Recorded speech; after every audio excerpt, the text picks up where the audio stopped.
Good morning, কেমন আছেন সবাই? আমি তো খুব ভালো আছি। তো এখন 8টার মতো বাজে, সবে ঘুম থেকে উঠলাম।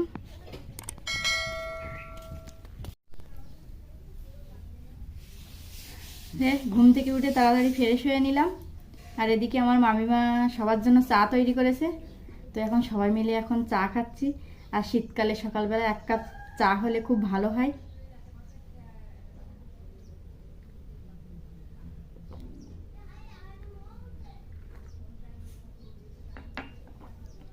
চলো,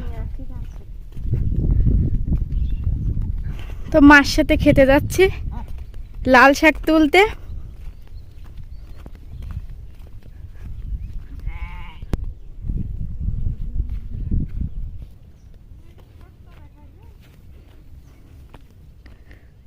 ওমাই এই ছোট ছোট গুলো তুলতে হবে।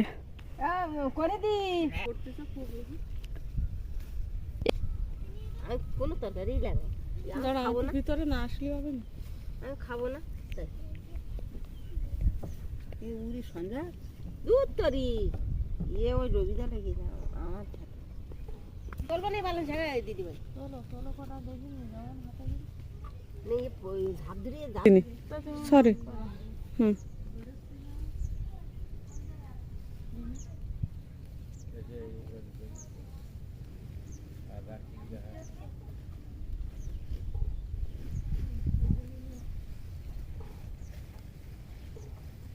হুম, দেখো রাত হাতে উঠা শাকগুলো দেখো, আমি বন্ধ করে দেবো। ক্ষেতের থেকে তাজা একবারে লাল শাক তুলে আনছি। তো লাল শাকগুলো এখন আমি আর মামিমা 3জন মিলে বেছে নিচ্ছি। তো যেহেতু তাজা একবারে ক্ষেতের শাক, তেমন কোনো পোকামাকড় কিছু নেই, তারপরেও তো একটা সুন্দর করে রেডি করার ব্যাপার আছে। তো শাক বাছা কমপ্লিট করে ফ্রেশ হয়ে চলে আসলাম সকালের খাবার খেতে।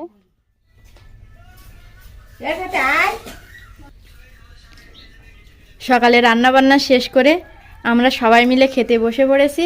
তো আজকে সকালে রান্না হয়েছে গরম গরম খিচুড়ি আর ডিম ভাজা। আর শীতকালের সকালে গরম গরম খিচুড়ি আর ডিম ভাজা খেতে তো খুব ভালো লাগে। তো আজকে সকালে আমাদের খাওয়া দাওয়া এটাই। সকালে খাওয়া দাওয়ার পরে বসে পড়লাম দুপুরে রান্নাবান্না করার জন্য। দুপুরে রান্নাবান্না করব, তার জন্য এই যে এখানে রেডি করছি। দুপুরে যেহেতু মাছ মাংস রান্না করব, তো পেঁয়াজ রসুন মা আর আমি এখানে ছাড়াচ্ছিলাম।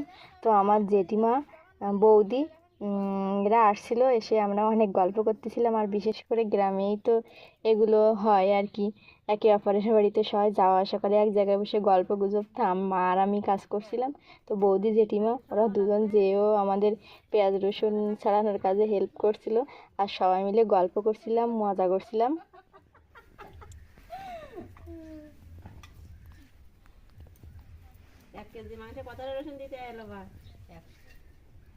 আমি তো জানি না, চোখের আন্দাজ মতো দে। তখন কত হলো? 52। চলার দরকার নেই। তো পেঁয়াজ রসুন ছাড়ানো শেষ। তো দুপুরবেলা রান্না বান্নার জন্য প্রায় সব কিছু রেডি। আর এখানে আমার মা এই যে মশলা বাটছিল মাংস রান্না করার জন্য। আর আজকে দুপুরবেলা রান্নাটা আমার মামিমা করবে। মা বলছিল মামিমার হাতে রান্না খেতে নাকি তার মন চাচ্ছে, তো দুপুরবেলা রান্না আমার মামিমা করবে। তো এখানে মাছ, ট্যাংরা মাছ, পার্শে মাছ এগুলো বের করছি ফ্রিজ থেকে রান্না করার জন্য। তো মামিমা দুপুরে রান্না বান্না করছে।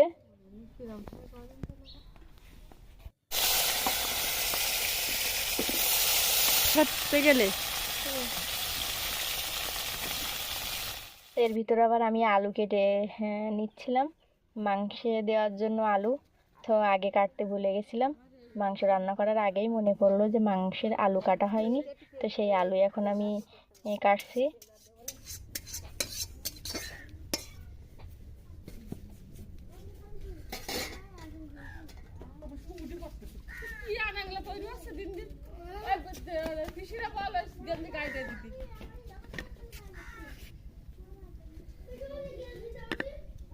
দুপুরে রান্না বান্না কিন্তু শেষ।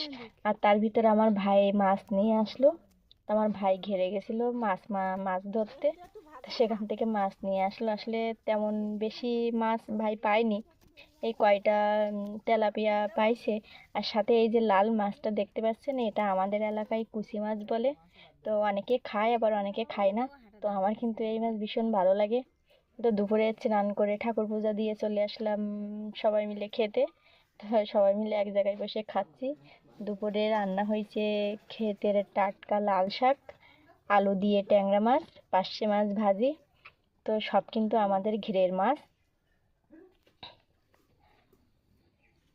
তো দুপুরে কিছুক্ষণ রেস্ট নেওয়ার পরে এখন এই যে মা মামিমা এই দুইজন মিলে এখন এইখানে কুমড়া কাটছে, আর যে কুমড়াতে বড়ি দিতে হয় আর কি। তো মা মামিমার জন্য বড়ি তৈরি করবে, কুমড়ার বড়ি। সেই এজন্য এই যে কুমড়া পরিষ্কার করে নিচ্ছে।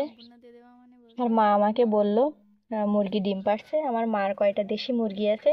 তো এই যে দুপুরে কয়টা তুলছিলাম, আর এখন বিকালে একটা ডিম তুলে নিলাম। এখানে আমার ভাই এরা খেলা করছিল। আমার ছোটবেলার কথা ভীষণ মনে পড়ে যাচ্ছিল। এই সময়টা আমরাও একদিন পার করছি। তার আজকের মতো এ পর্যন্তই। সবাই ভালো থাকবেন, সুস্থ থাকবেন।